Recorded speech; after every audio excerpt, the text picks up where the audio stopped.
পড়েছে এক অনিশ্চিত মোড়ের সামনে। ওয়াশিংটনের ওভাল অফিস থেকে মধ্যপ্রাচ্যের মরুভূমি, ঘড়ি কাটা যেন থমকে আছে, যুদ্ধ আর শান্তির দোলাচলে।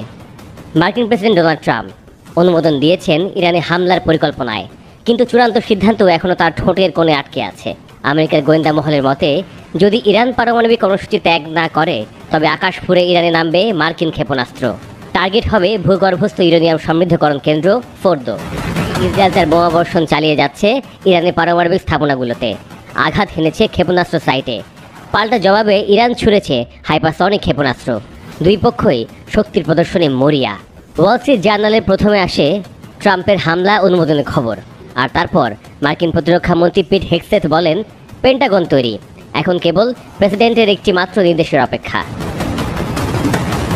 ইতিমধ্যে উপসাগরীয় অঞ্চলমুখে যাত্রা শুরু করেছে মার্কিন রণতরী ইউএসএস নিমিটজ।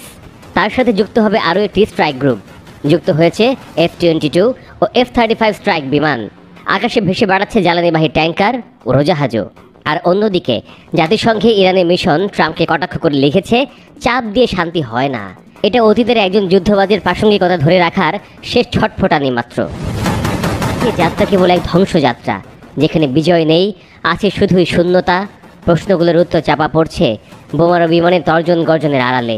জেগে উঠছে যুদ্ধবাজরা, তারা বেপরোয়া।